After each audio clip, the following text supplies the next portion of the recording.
जय हिंद साथियों, नमस्कार। आज हम शुरू करने जा रहे हैं जयपुर का इतिहास। जयपुर का इतिहास। अब आपको पता है कि जो जयपुर का इतिहास है, अगर हम इतिहास की बात करें तो राजस्थान में जैसे हम पढ़ते हैं राजवंशों के बारे में, तो चौहान हुआ, मारवाड़ हुआ, मेवाड़ हुआ, या फिर हम जयपुर के बारे में पढ़ते हैं। 1800 इतिहास हो, जयपुर का कछवा वंश कौन सा था? कछवा वंश। अब अपने कछवा वंश की बात करें तो मैं आप लोगों को एक सीधी सी एक ट्रिक बताता हूं, उसी से आप याद कर लेना। माना कि ये अपना राजस्थान है, ठीक है। राजस्थान के इस भूभाग पर यहां क्या है? जयपुर, यानी जयपुर है। और जयपुर को पहले क्या कहते थे? ढूंढाड़ प्रदेश। क्या कहते थे? ढूंढाड़ प्रदेश।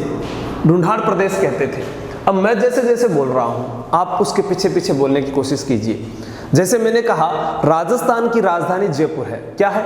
जयपुर। राजस्थान की राजधानी जयपुर में सर्वाधिक मैरिज पैलेस हैं, और मैरिज पैलेस में सबसे ज्यादा कौन होते हैं? दूल्हे होते हैं। तो दूल्हा राय।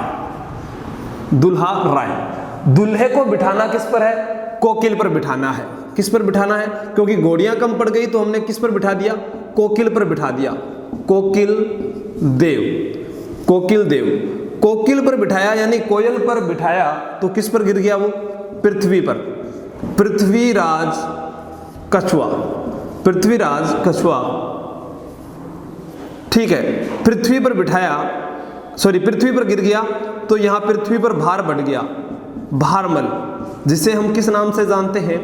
बिहारी मल के नाम से भी जानते हैं। बिहारी मल के नाम से भी जानते हैं। और फिर है भार बढ़ गया तो भगवान के पास चला गया, भगवान दास या भगवंत दास। भगवंत दास। अब सारी चीज मैं आपको यहीं से याद करवा दूंगा। आपको क्या करना है? सिर्फ इतना ध्यान रखना है कि राजस्थान की राजधानी जयपुर। जयपुर में सबसे ज्यादा मैरिज पैलेस। मैरिज पैलेस में कौन है? दूल्हा। दूल्हे को किस पर बिठाया? कोकिल पर। कोकिल पर बिठाया तो कहां पर गिरा? पृथ्वी पर। क्या बढ़ गया? भार। किसके पास चला गया? भगवान के पास। बिल्कुल आप सही हो। लेकिन यहां हम एक नाम और भी पढ़ते हैं, रामदेव। क्या नाम पढ़ते हैं? रामदेव। इन्होंने जयपुर में कदमी महल का निर्माण करवाया। किसका निर्माण करवाया? कदमी महल। गुरुजी, कदमी महल का महत्व क्या है? जिस प्रकार प्रश्न पूछा जाता है, जोधपुर के राजाओं का राज तिलक कहां होता था? तो श्रृंगार चौकी, ना कि श्रृंगार चौवरी। श्रृंगार चौवरी चित्तौड़गढ़ दुर्ग में है। जोधपुर के महाराजाओं का राज तिलक कहां होता था? श्रृंगार चौकी। नोट कर लीजिए। दूसरा, जयपुर के राजाओं का राज तिलक कहां होता था? कदमी महल में होता था। और इसका निर्माण किसने करवाया था? रामदेव ने। किसी भी प्रतियोगी परीक्षा की अगर हम तैयारी करते हैं, हमें इन महत्वपूर्ण चीजों के बारे में पता होना चाहिए कि किसी भी वंश का पहला शासक क्या होगा? संस्थापक होगा। तो इसको हम क्या बोलेंगे? 1137 ईस्वी में किस वंश का संस्थापक है? कछवा वंश का संस्थापक है। आपसे पहला प्रश्न पूछा जाएगा, राजस्थान में कछवा वंश का संस्थापक कौन है? दूल्हा राय। अब दूल्हे जो होते हैं ना, शादियों पहला तो तेज बुद्धि का हुआ है, शादी के बाद में थोड़ी बुद्धि कम हो जाए तो इनको बचपन को नाम क्यों? दूल्हा राय को तेजकरण। बचपन का नाम क्या है? तेजकरण। आपसे प्रश्न पूछा जाए कि दूल्हा राय के बचपन का नाम क्या था? तेजकरण। नींव कब रखी? 1137 ईस्वी में। आगे की कहानी इधर की ओर देखिए। जयपुर को पहले किस नाम से जानते थे? ढूंढाड़ प्रदेश में। ढूंढाड़ प्रदेश कहने का कारण क्या था? कि यहाँ पर ढूंढ नदी बहती थी। कौन सी नदी बहती थी? ढूंढ नदी। और इस ढूंढाड़ प्रदेश में मीणा प्लस बड़गुजर कौन कौन शासन कर रहे थे? मीणा व बड़गुजर यहाँ पर शासन कर रहे थे। अब मीणाओं व बड़गुजरों को हराने वाला शासक कौन है? दूल्हा राय। दूल्हा राय जो है वो ग्वालियर से आए थे, ठीक है। आप नरवर भी दे सकते हो क्योंकि डोला नरवर है, वो भी कछवा वंशी है, और ये दूल्हा राय भी कछवा वंशी है। ग्वालियर वही स्थान जहां पर वसुंधरा राजे सिंधिया का जन्म हुआ। ग्वालियर तांत्या टोपे 1857 की क्रांति।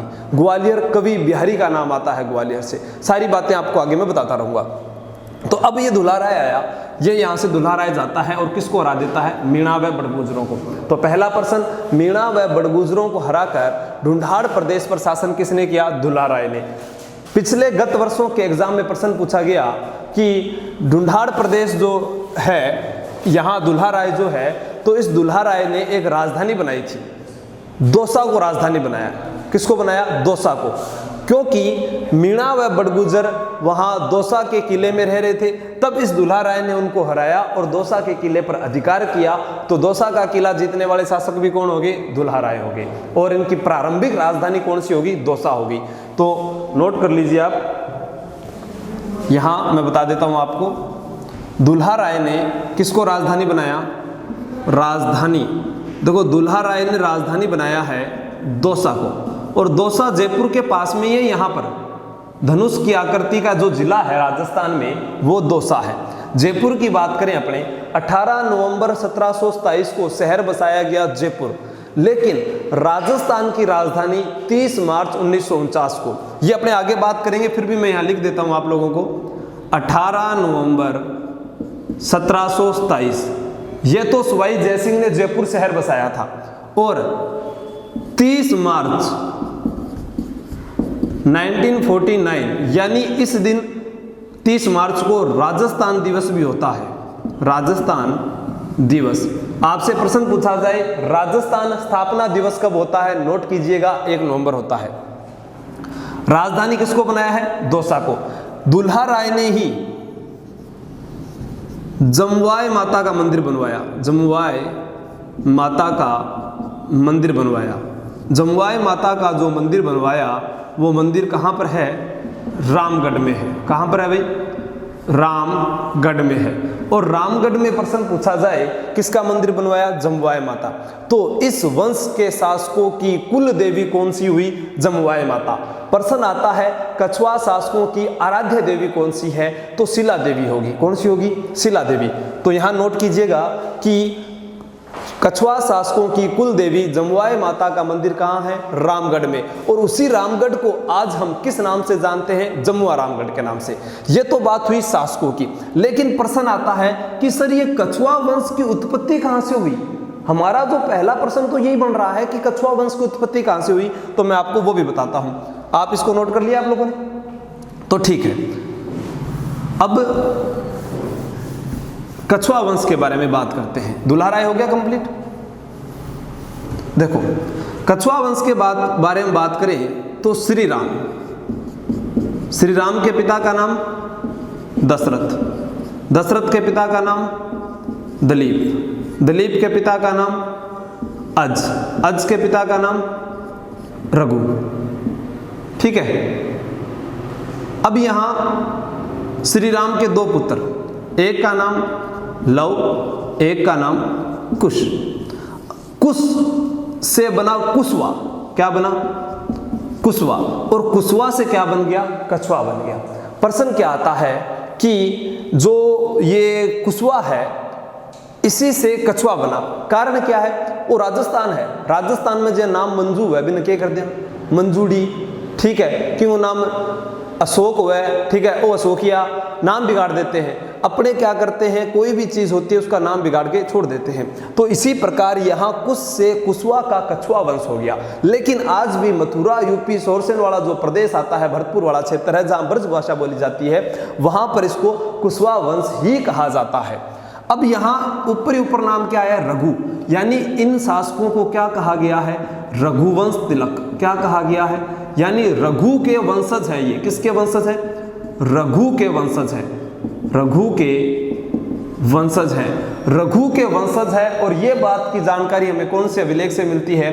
1612 ईस्वी के आमेर अभिलेख से, आमेर अभिलेख से मिलती है। ठीक है, जहां यतो धर्मस्य जयते, इनका जो वाक्य है वो क्या है? यतो धर्मस्य जयते, यानी कहने का मतलब क्या हुआ कि जहां धर्म है वहीं विजय है। ठीक है, ये किस वंश का वाक्य है? कछवा वंश का वाक्य है। इनका वंशज किसका माना जाता है? इनको रघु का वंशज माना जाता है, रघु के वंशज है। ये जानकारी 1612 ईस्वी का आमेर अभिलेख से मिलती है। श्री राम के बड़े पुत्र का नाम क्या है? कुश है। छोटे पुत्र का नाम लव है, क्योंकि लव थोड़ा दिन चल रहा है तो वो छोटो है। ठीक है, लव छोटा है, कुश बड़ा है। कुश से कुशवा, कुशवा से कछवा वंश। क्लियर यहां तक? अब आगे बात करते हैं कोकिल देव की। कोकिल देव के बारे में देखो क्या पढ़ना है। कोकिल देव जो है, इन्होंने 1207 ईस्वी में आमेर को राजधानी बनाया। आमेर को राजधानी बनाया। कहाँ राजधानी पहले कहाँ पर थी? सबसे पहले थी दौसा, फिर हो जाती है जमुआ रामगढ़, जहां जमुआ माता का मंदिर बनाया गया। दौसा, जमुआ, रामगढ़, और अब क्या हो गई? आमेर 1207 से लेकर लगभग 1727 तक, यानी 500 वर्षों तक राजधानी रही। और इसके बाद में जो राजधानी बनी उसका नाम है जयपुर, और उसके बाद में कभी भी राजधानी परिवर्तन नहीं हुआ। तो हमसे प्रश्न पूछा जा सकता है, प्रारंभिक राजधानी दौसा, फिर जमुआ रामगढ़, फिर देखो 3 लिखा तो इसी से आमेर हो गया। आमेर को राजधानी बनाया गया 1207 ईस्वी में। और यही आमेर को अम्बावती भी कहते हैं, आम्रपाली भी कहते हैं। आमेर को क्या कहते हैं? अम्बावती, या इसी को और क्या कहते हैं? आम्रपाली। ठीक है, अम्बावती भी कहते हैं और आम्रपाली के नाम से भी इसको जाना जाता है। फिर अपने यहाँ बात करते हैं कि अम्बावती हो गया, आम्रपाली हो गया। यहाँ और बात करें अपने, 500 वर्षों तक रहा। और यहाँ पर एक मंदिर बनवाया इन्होंने जिसका नाम है अंबिकेश्वर मंदिर। कौन सा मंदिर है? अंबिकेश्वर मंदिर। कौन सा मंदिर बनवाया? अंबिकेश्वर मंदिर। तो कोकिल देव के बारे में क्या क्या प्रश्न आएगा? 1207 ईस्वी के अंदर आमेर को राजधानी बनाते हैं। आमेर 500 वर्षों तक राजधानी रहती है, जिसको आम्रपाली, अम्बावती के नाम से जाना जाता है। आमेर का दुर्ग है, वो आगे पढ़ेंगे। आमेर के दुर्ग के पास में मावठा झील है, ठीक है, उसके बारे में पढ़ेंगे। अब बात करते हैं पृथ्वीराज कछवा की। कोकिल देव के बारे में बात होगी। फिर अगर आपसे कोकिल देव के बारे में और भी अगर प्रश्न पूछा जाए तो एक चीज और बता देता हूं मैं आप लोगों को। देखो, ये है कोकिल देव। कोकिल देव से 2 शाखाएं निकली थी। कितनी शाखाएं निकली थी? 2 शाखाएं। एक का नाम था नरुका शाखा, और एक का नाम था शेखा शाखा। यानी जो शेखावत जो है, सीकर, झुंझुनू, फतेहपुर, खेतड़ी, यहाँ के जो जागीरें प्रदान की गई थी वो शेखा शाखा के लोगों को थी। नरुका शाखा के जो शासक थे, जैसे आपने एक नाम पढ़ा होगा, मान सिंह नरुका। तो गुरुजी, मान सिंह नरुका कौन हो? ये मान सिंह नरुका वही विश्वासघाती मित्र है जिसने नरवर के जंगलों में तांत्या टोपे को गिरफ्तार करवा दिया था। ठीक है, तो वो नरुका शाखा कहां से निकली है? कोकिल देव से। ठीक, जो मुख्य शासक हैं उनके बारे में अपने यहां पढ़ रहे हैं। अब बात करते हैं पृथ्वीराज कछवा की। यहीं से फिर मैं सारी चीज आपको याद करवा दूंगा। पृथ्वीराज कछवा, आपने युद्ध पढ़ा होगा 17 मार्च 1527, खानवा का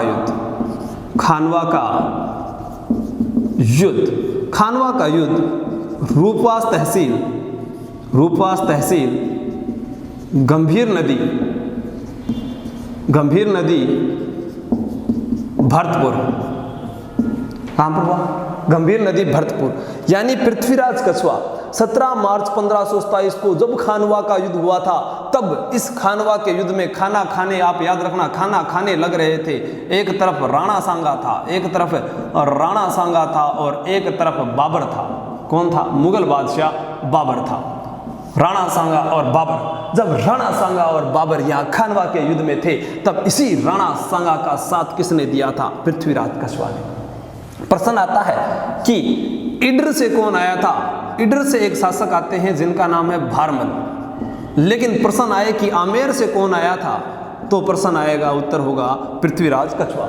मारवाड़ से मालदेव था, बीकानेर से कल्याणमल था। ठीक है, और अपने बात करें चंदेरी, मतलब मेदिनी राय चंदेरी, ठीक है, हसन खां मेवाती, झाला, यहाँ स है तो अज्जा होगा यहाँ पर। ठीक है, उसके बाद में अपने बात करते हैं महमूद लोधी। लेकिन प्रश्न क्या बनता है कि खानवा के युद्ध में राणा सांगा के साथ विश्वासघात करने वाले 2 सैनिकों के नाम बताओ। तो नागौर का खानजादा, और उसके अलावा बात करें अपने रायसीन का सिलहदी तंवर, वो आपको मेवाड़ में बता दूंगा मैं, वैसे आप नोट कर सकते हो। नागौर का तो था खानजादा। इस युद्ध में बाबर जीतता है। कौन जीतता है? बाबर। राणा सांगा हारता है। लेकिन राणा सांगा की वीरता से प्रभावित होकर पृथ्वीराज कछुआ ने अपने पुत्र का नाम सांगा रखा था। अपने पुत्र का नाम सांगा रखा था और उसी के नाम पर एक शहर बसाया गया, सांगानेर। कौन सा शहर? सांगानेर।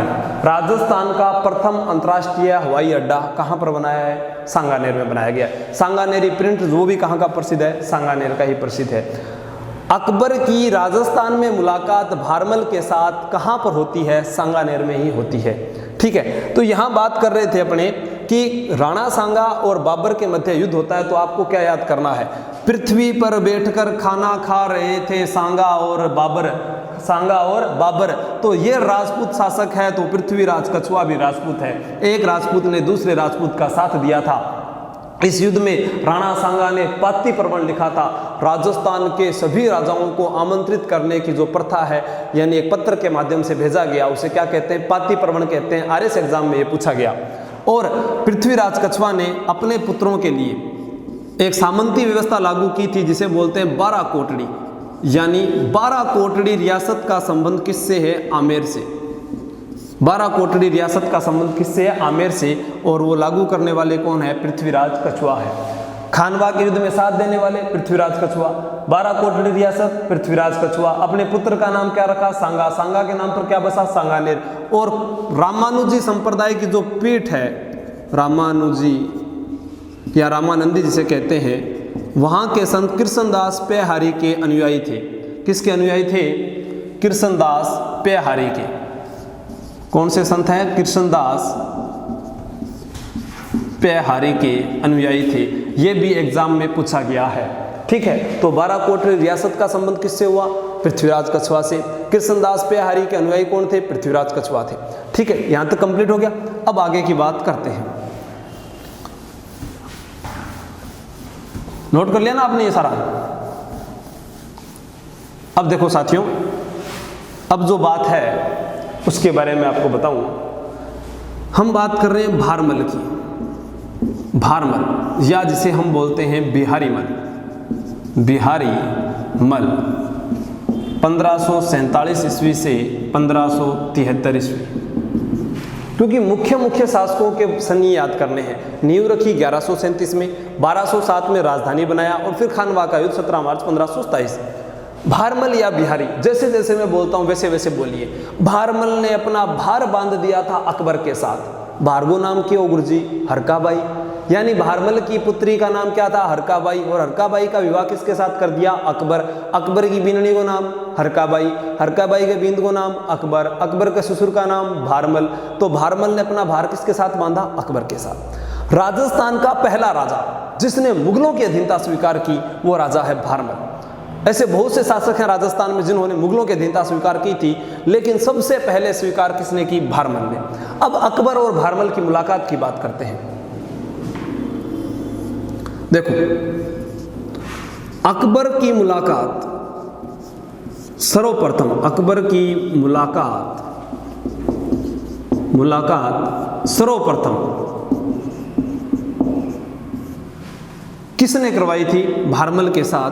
तो नाम पूछा जाए मजनू खां। मजनू भाई मत बोल देना भाई, कहीं अनिल कपूर का नाम ले लो। मजनू खां किसने करवाई थी? मजनू खां ने। ठीक है, नारनौल के मुगल सूबेदार थे। कहां के? नारनौल के। नारनौल के मुगल सूबेदार, मुगल सूबेदार। अकबर की मुलाकात सर्वप्रथम करवाई थी इन्होंने 1556 ईस्वी में। क्लियर? क्योंकि अकबर का एक हाथी बिगड़ा हुआ था, उसको काबू में करते हैं भारमल। ऐसी कुछ बातें हैं, लेकिन अपने जो काम की बात है वो पढ़ेंगे। दूसरी मुलाकात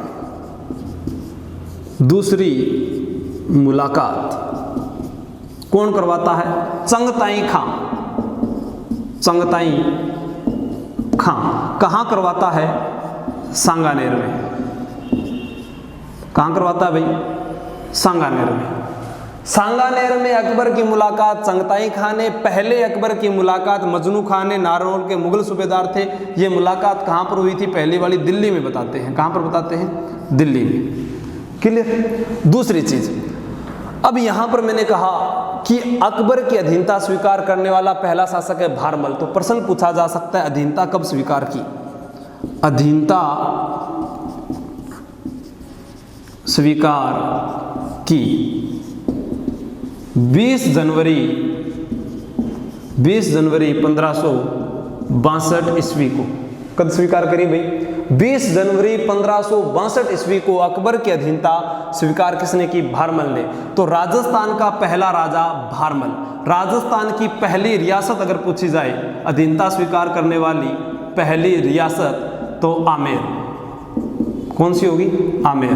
पहला राजा कौन सा हो गया? भारमल, पहला राजा। अब एक प्रश्न हमारे दिमाग में ये आता है कि जब दूसरी बार मुलाकात हुई तो कैसे हुई? क्योंकि अकबर जियारत करने के लिए ख्वाजा मोइनुद्दीन चिश्ती की दरगाह अजमेर में आया था, जिन्हें गरीब नवाज के नाम से जाना जाता है, जो मोहम्मद गोरी के काल में पृथ्वीराज चौहान तृतीय के समय यहाँ अजमेर आए थे। उनकी दरगाह पर जियारत करने के लिए कौन आते हैं? अकबर आते हैं, मुगल बादशाह अकबर। ठीक है, तब इनकी मुलाकात चंगताई खां सांगानेर में भारमल से करवाता है। ठीक, अब आगे की बात करते हैं। नोट कर लिया ये? अब आगे क्या होगा? आगे अकबर का विवाह होगा, क्योंकि 20 जनवरी 1562 में अधीनता स्वीकार की, तो अगला महीने ब्याह कर दो। चट मंगनी पट ब्याह, टेम लगाओ ही मत कर, इसो छोरो खटे मिल लगो। तो यहां क्या होता है उसको नोट कीजिए। देखो, इधर है भारमल, और भारमल का एक बेटी है, अभी वो नाम है हरका बाई। क्या नाम है? हरका बाई। मैं आप लोगों को बता देता हूं साथियों, भारमल की पुत्री का नाम हरका बाई है, ना कि जोधा बाई। ऐसा हमें कहीं पर भी देखने को नहीं मिलता है, हरका बाई ही नाम है। क्या नाम है? हरका बाई। हरका बाई का विवाह हुआ अकबर के साथ। अब जैसे जैसे मैं बोलता हूं वैसे वैसे सुनिए। भारमल ने भार बांध दिया हरका बाई का, हरका बाई को संभाल लिया अकबर ने सांबर में, संभाल लिया यानी सांबर में, संभाल लिया सांबर में। फरवरी का महीना है, 6 फरवरी 1562 को, 6 फरवरी 1562 को। देखो, छठा महीना मतलब 6 तारीख आ गई और दूसरा महीना आ गया। 6 फरवरी 1562 को अकबर का विवाह किसके साथ हो गया? हरका बाई के साथ। कहाँ पर हुआ? सांबर में हुआ। और इन दोनों से जो उत्पन्न संतान है उसका नाम है सलीम। क्या नाम है? सलीम, जिसे हम जानते हैं जहांगीर के नाम से। मुगल बादशाह, हेवी ड्रिंकर, पूरे मुगल बादशाहों में सबसे ज्यादा दारू पीने वालों, लेकिन कितो ही नशो कर ले। एक बात खास ही, खकेउर जी चित्रकला में निपुण था, बता सकता था कि ये आंख किसने बनाई है, ये कान किसने बनाया है, ये नाक किसने बनाया है, ये बाल किसने बनाए। ये इसकी एक प्रथम गुणवत्ता थी। इसका दुर्गुण क्या था? शराब पीना। ठीक है, सलीम, जिसे हम बचपन में शेखू बाबा भी कहते थे, शेखू बाबा। पढ़ायो भी बहुत हो अकबर ने। अकबर ऐसे अनपढ़, लेकिन वो गुणों भी पढ़ो लिखो। अब्दुल रहीम खाने खाना इसके गुरु का नाम था, सलीम के। अकबर के गुरु का नाम अब्दुल लतीफ था, लेकिन वो पढ़ो नहीं, अनपढ़ ही रहे। ठीक है, अब अकबर ने विवाह किया है भारमल की बेटी से, तो भारमल को 5000 का मनसब प्रदान किया, 5000 का मनसब प्रदान किया। थे याद के करोगा? छोरी को ब्याह करियो तो कितना रुपया दिया? 5000 रुपया दिया। और भारमल अमीर हो गयो। क्यों हो गयो? अमीर।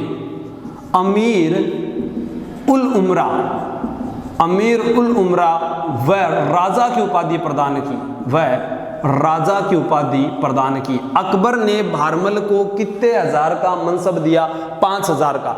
हम आगे भगवान दास भी पढ़ेंगे, उसको भी 5000 का मनसब प्राप्त है। ठीक है, लेकिन सबसे पहले किसको मिला है? भारमल को मिला है। और जयपुर रियासत के ही मान सिंह, जिनके बारे में आगे हम पढ़ेंगे, उनको सबसे ज्यादा मुगलों में मनसबदारी प्राप्त थी, और वो अकबर का दत्तक पुत्र कहलाता है, अकबर के नवरत्नों में कहलाता है। तो यहां पर इतनी बात होगी। ठीक है, अब अकबर 6 फरवरी 1562 के बाद में 3 नवंबर 1570 को एक नागौर दरबार लगाता है। क्या लगाता है? नागौर दरबार 3 नवंबर 1570 को अहिछत्रपुर दुर्ग शुक्र तालाब के किनारे।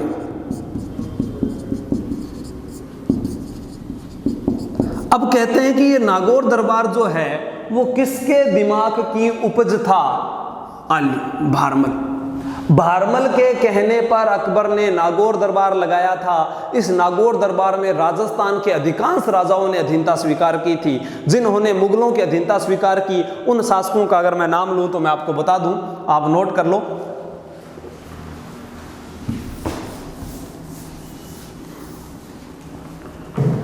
मारवाड़ से मोटा राजा उदय सिंह, अधीनता स्वीकार करने वाले नागौर दरबार में मोटा राजा उदय सिंह। बीकानेर से कल्याणमल जो अपने दोनों पुत्रों के साथ आया था, पृथ्वीराज राठौड़ और राय सिंह के साथ। जैसलमेर से हर्राय भाटी या हर्राज भाटी जिसे बोलते हैं, हर्राय भाटी या हर्राज भी बोलते हैं। और बूंदी से सुरजनहाड़ा, बूंदी से सुरजनहाड़ा। तो इन सभी ने क्या किया? नागौर दरबार के अंदर अकबर की अधीनता स्वीकार की। उदय सिंह मारवाड़ के शासक थे जिन्हें मोटा राजा की उपाधि अकबर के द्वारा प्रदान की गई है। इनका जिक्र भी आता है आगे, क्योंकि इन्होंने अपनी पुत्री का विवाह जहांगीर से किया था और जहांगीर और मोटा राजा उदय सिंह की पुत्री जगत गोसाई से उत्पन्न संतान ही शाहजहां था। मुगल बादशाहों में 2 ही शासक ऐसे हुए हैं जिनकी माताएं एक राजपूत महिला थी। एक का नाम जहांगीर जिसकी माता का नाम हरकाबाई था। अब पूरी बात हरकाबाई के बारे में भी करते हैं। तो ये तो हो गया नागौर दरबार का। देखो, हरकाबाई के साथ जब विवाह हुआ, हरकाबाई किसके साथ हुआ? अकबर के साथ। कोई था ने पूछा गुरुजी अकबर के बारे में बताओ। अकबर का नाम जब भी आता है, अकबर का नाम हरकाबाई और अकबर, हरकाबाई और अकबर का जब विवाह हुआ, सुनिए आप ध्यान से, तो अकबर क्या करता है? जियारत के लिए अजमेर गया। जियारत के लिए कहाँ गया? अजमेर दरगाह, अजमेर दरगाह। और यहाँ पर एक देग चढ़ाकर आया। इस देग का नाम क्या है? बड़ी देग। छोटी देग यहाँ पर जहांगीर की है, बड़ी देग अकबर की है। फिर अकबर यहाँ से चला जाता है फतेहपुर सीकरी, फतेहपुर सीकरी। फतेहपुर सीकरी में शेख सलीम चिश्ती के पास, शेख सलीम चिश्ती के पास। अकबर हरकाबाई को मरियम कहता था। क्या कहता था? मरियम। लेकिन शेख सलीम चिश्ती के पास जब आशीर्वाद लेने के लिए गया तो शेख सलीम चिश्ती ने इसको क्या कहा? उजमानी, मरियम उजमानी, पूरा नाम कर दिया मरियम उजमानी। अकबर ने क्या कहा था हरकाबाई को? मरियम, लेकिन शेख सलीम चिश्ती ने उजमानी कह दिया। अब जब इनका पुत्र हुआ जिसका नाम इन्हीं की कृपा से हुआ, तो इसका नाम भी क्या रखा गया था? सलीम। और सलीम ने अपनी माता को क्या कहकर बुलाया? मरियम उजमानी, यानी 1000 माँ के समान, 1000 माँ के समान, 1000 माँ के समान किसको माना गया है? हरकाबाई को। ये किसने कहा है? सलीम ने कहा है। दूसरी चीज, यहां अकबर के बारे में पूछे तो आप बोलना 2 बार आया था, 2 बार आया था। राजस्थान में अकबर कंप्लीट हो जाएगा। कैसे? 2 बार। 1562 में विवाह किया, 1570 में नागौर दरबार लगाया, दोनों जिक्र कर चुके हैं, आगे हम पढ़ेंगे। 1567 में चित्तौड़ के ऊपर आक्रमण करता है और 1576 में हल्दी घाटी का। तो 2 बार आया था, 2 बार आया था। ऐसे अकबर अनपढ़ था, ऐसे अमरकोट में जन्म हुआ था, ऐसे अब्दुल लतीफ जो है वो इनका शिक्षक था, ऐसे अब्दुल रहीम खाना जो इनके नवरत्नों में था, ऐसे अबुल फजल वो भी इसके नवरत्नों में था, कैसे कलानौर वहां पर राज्याभिषेक हुआ था, वैसे बैराम खां जो इसका संरक्षक रहा था, वैसे रुकिया बेगम, अकबर ने पहला विवाह रुकिया बेगम से किया था। ठीक है, 11 वर्ष की आयु में। तो ये तो बात हो गई भारमल की और बिहारी मल की। अब आगे बात करते हैं अपने किसके बारे में? भगवान दास के बारे में। जो काम बाप ने किया वही काम बेटा कर देता है। कैसे? तो सुनते हैं, आइए।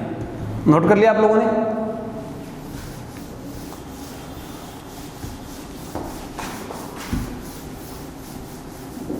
तो तैयारी बढ़िया करना आप, ताकि आपको अच्छे से समझ में आए और आप पेपर अच्छा करके आए। अब बात करेंगे भगवान दास की। भगवान दास, या इसे भगवंत दास भी कहते हैं, भगवंत दास भी कहते हैं। प्रश्न ये भी आ सकता है कि अकबर ने फतेहपुर सीकरी में कौन सा महल बनाया था? जोधाबाई का महल बनाया था, जो वहां के सभी महलों में से सबसे बड़ा है। जोधाबाई का महल कहां पर है? फतेहपुर सीकरी में। किसने बनवाया था? अकबर ने। लेकिन हरकाबाई का नाम जोधाबाई हमें इतिहास में, मुगलों की किताबों में कहीं पर भी नहीं मिलता है, ठीक है, उनके दरबारी भी नहीं लिखते हैं। लेकिन वो फिल्म आ गई थी ऋतिक रोशन की, ऐश्वर्या राय की भी, बाद में थोड़ा सो क्रेज चाल गयो। भगवान दास के एक पुत्री थी मानबाई। क्या नाम था? मानबाई। इसका विवाह कर दिया गया जहांगीर के साथ, क्योंकि मैंने कहा जो बाप ने काम किया वो बेटे ने काम कर दिया। लेकिन उससे पहले भगवान दास को महाराणा प्रताप के पास, महाराणा प्रताप के पास तीसरा संधि प्रस्तावक जमा भाटो, जिसे हम बोलते हैं, तीसरा संधि प्रस्तावक बनाकर भेजा जाता है। मुंह में पेन ना लो, ध्यान नोट करे रखो। महाराणा प्रताप के पास तीसरा संधि प्रस्तावक बनाकर किसको भेजा गया था? भगवान दास को। किसने भेजा था? अकबर ने भेजा था। लेकिन महाराणा प्रताप ने अधीनता स्वीकार क्यों नहीं करी? दूसरी बात, भगवान दास ने ही अकबर की मुलाकात दादू दयाल से करवाई। अकबर की मुलाकात किससे करवाई है? दादू दयाल से, ठीक है। भगवान दास को कितने हजार का मनसब प्राप्त था? 5000 का मनसब, 5000 का मनसब। क्लियर? अब यहां बात करते हैं मानबाई जहांगीर। भगवान दास की पुत्री का नाम मानबाई। इन दोनों का विवाह हुआ और विवाह होने के बाद इनसे एक पुत्र उत्पन्न हुआ, जिसे बोलते हैं खुसरो। खुसरो ने अपने पिता के खिलाफ विद्रोह कर दिया। पिता के खिलाफ विद्रोह, पिता के खिलाफ क्या कर दिया भाई? विद्रोह कर दियो। और विद्रोह कर दियो तो जहांगीर ने गुस्सा होगा, स्वाभाविक सी बात है। और ये खुसरो किसके सहयोग के कारण? गुरु अर्जुन देव के सहयोग के कारण, गुरु अर्जुन देव के सहयोग के कारण। भगवान दास का शासन अगर पूछा जाए 1573 से 1589 ईस्वी, आप नोट कर सकते हो। अब यहां मानबाई को मुगल दरबार में एक उपाधि प्राप्त थी, शाही बेगम की, शाही बेगम की उपाधि। जहांगीर मानबाई को किस नाम से बुलाता था? सुल्तान निशा, सुल्तान निशा नाम से बुलाता था। मानबाई ने आत्महत्या की थी। क्या की थी? आत्महत्या, आत्महत्या की थी, क्योंकि जहांगीर, मैंने पहले ही बताया, हैवी ड्रिंकर था। उसकी बुरी आदतों से तंग आकर इसने क्या कर ली थी? आत्महत्या कर ली थी। ठीक है, टेक्निकल टीम ध्यान दे थोड़ा सा। आत्महत्या कर ली थी। तो जहांगीर ने मानबाई की आत्महत्या, मानबाई ने आत्महत्या की थी किससे तंग आकर? जहांगीर से। ठीक है, अब क्या करेंगे? यहाँ जो खुसरो है वो किसके सहयोग से विद्रोह करते हैं? गुरु अर्जुन देव के सहयोग से। तो जहांगीर किसको मृत्युदंड देता है? सिखों के 5वें गुरु, सिखों के 5वें गुरु अर्जुन देव को मृत्युदंड किसने दिया? जहांगीर ने। तो आप कमेंट करके बताएं, गुरु तेग बहादुर की मृत्यु मतलब किस मुगल बादशाह के द्वारा करवाई गई है? ठीक है, आप ये बताओगे मुझे। पिता के खिलाफ विद्रोह, पिता के खिलाफ विद्रोह खुसरो ने किया था। और खुसरो की मृत्यु फिर बाद में कहाँ पर होती है? लाहौर में इसको फांसी दी जाती है। कहाँ पर? लाहौर में फांसी दी जाती है। तो दोस्तों, यहाँ तक अपनी ये जानकारी थी कछवा वंश की। एक बार मैं रिपीट कर देता हूँ सारी की सारी। जयपुर के इतिहास में कछवा वंश के बारे में पढ़ रहे थे। राजधानी जयपुर, जयपुर के अंदर मैरिज पैलेस, मैरिज पैलेस में सबसे ज्यादा दूल्हे, दूल्हे को किस पर बिठाया, कोकिल पर, कोकिल पर बिठाया तो कहां गिरा, पृथ्वी पर, पृथ्वी पर गिरा तो कहां क्या बढ़ गया, भार, भार बढ़ गया तो किसके पास चला गया, भगवान के पास चला गया। कहां चला गया, भगवान के पास। पहला शासक हमेशा संस्थापक होता है। कछुआ वंश की नींव रखने वाले शासक का नाम दुल्हा राय है, जिन्हें क्या कहते हैं, तेजकरण कहते हैं। क्या कहते हैं, वास्तविक नाम तेजकरण था। दुल्हा राय ने मीणा व बड़गुजरों को हराकर ढूंढाड़ प्रदेश में कछुआ वंश की नींव रखी थी। ढूंढ नदी बहा करती थी। जमुआई माता का मंदिर बनवाया था रामगढ़ में, और जमुआई माता इस वंश की कुल देवी है। दौसा को पहले आरंभिक राजधानी बनाया था, और दौसा का किला है उसके ऊपर इन्होंने शासन किया। फिर कोकिल देव आता है 1207 ईस्वी में, आमेर को राजधानी बनाता है। आमेर है जिसको अंबावती आम्रपाली के नाम से जाना जाता है, जो लगभग 500 वर्षों तक रही थी। अंबिकेश्वर मंदिर बनवाया गया था। पृथ्वीराज कछुआ से पहले रामदेव की बात करते हैं, जिन्होंने कदमी महल बनाया था। कदमी महल में आमेर के राजाओं का राज तिलक होता था, और आमेर के शासकों का समाधि स्थल पूछा जाए तो गेटोर है, लेकिन ईश्वरी सिंह की छतरी सिटी पैलेस में बनी हुई है। उसके बाद बात करते हैं पृथ्वीराज कछुआ की। 17 मार्च 1527 को खानवा के युद्ध में रूपवास तहसील गंभीर नदी के किनारे जो युद्ध हुआ, उसके अंदर राणा सांगा की सहायता की थी। अपने पुत्र का नाम सांगा रखा था, और 12 कोटड़ी सामंती व्यवस्था लागू की थी, और कृष्णदास पेहारी जो संत थे उनका अनुयायी था। उसके बाद बात करते हैं भारमल की। भारमल ने अपना भार किसके साथ बांधा, अकबर के साथ। अकबर ने कहां पर संभाला था उसको, सांभर में संभाला था। कब, 6 फरवरी 1562 को। भारमल और अकबर की मुलाकात कितनी बार हुई, 2 बार। पहली बार मजनू खां, दूसरी बार चंगताई खां। जब जियारत करने के लिए आए तो कहां पर देख चढ़ाई, अजमेर की दरगाह, ख्वाजा मोइनुद्दीन चिश्ती की दरगाह, गरीब नवाज जिसे कहते हैं। संजरी फारस के रहने वाले थे। मोहम्मद गोरी के समय, पृथ्वीराज चौहान तृतीय के समय राजस्थान आए थे। तराइन के दूसरे युद्ध में आए थे, उनकी दरगाह में देख चढ़ाई थी। ठीक है, अकबर राजस्थान कितनी बार आयो, गुरुजी 2 बार आया था, 2 बार आया था। टोटल कितनी बार हुआ, 4 बार। 1562, 1570, 1567, 1576। उसके बाद में अकबर अपनी पत्नी को क्या कहता है, मरियम। शेख सलीम चिश्ती उसको क्या कर देते हैं, उजमानी। और फिर उनका पुत्र जहांगीर सलीम शेखू बाबा जिसे कहते हैं, वो क्या कहता है, मरियम उजमानी। 1000 माँ के समान। उसके बाद भगवान दास की बात करते हैं। भगवान दास ने जैसा बाप ने किया वैसा बेटे ने कर दिया। अपनी पुत्री का विवाह जहांगीर के साथ किया। 5000 का मनसब प्राप्त था, और यह कहां पर जाता है, संधि प्रस्तावक के लिए महाराणा प्रताप के पास तीसरा संधि प्रस्तावक बनकर जाता है। अकबर की मुलाकात दादू दयाल से अगर पूछा जाए कौन करवाता है तो भगवान दास करवाते हैं। लेकिन प्रश्न आ जाता है कि नागौर दरबार लगाने के पीछे किसके दिमाग की उपज थी, तो भारमल की होगी। और यहाँ बात करते हैं मानबाई और जहांगीर। मानबाई को मुगल दरबार में शाही बेगम कहा जाता था। जहांगीर इसको सुल्तान निशा कहता था, जिन्होंने आत्महत्या की थी। खुसरो ने जहांगीर के खिलाफ विद्रोह किया था, पिता के खिलाफ विद्रोह किया था। गुरु अर्जुन देव सिखों के 5वें गुरु है, इनकी हत्या जहांगीर ने की थी। जहांगीर के करो टैक्स लगा दियो, अर्जुन देव का मैं तो कौन भरूं टैक्स, तब उनकी हत्या करवा दी गई। ठीक है दोस्तों, जय हिंद, जय भारत।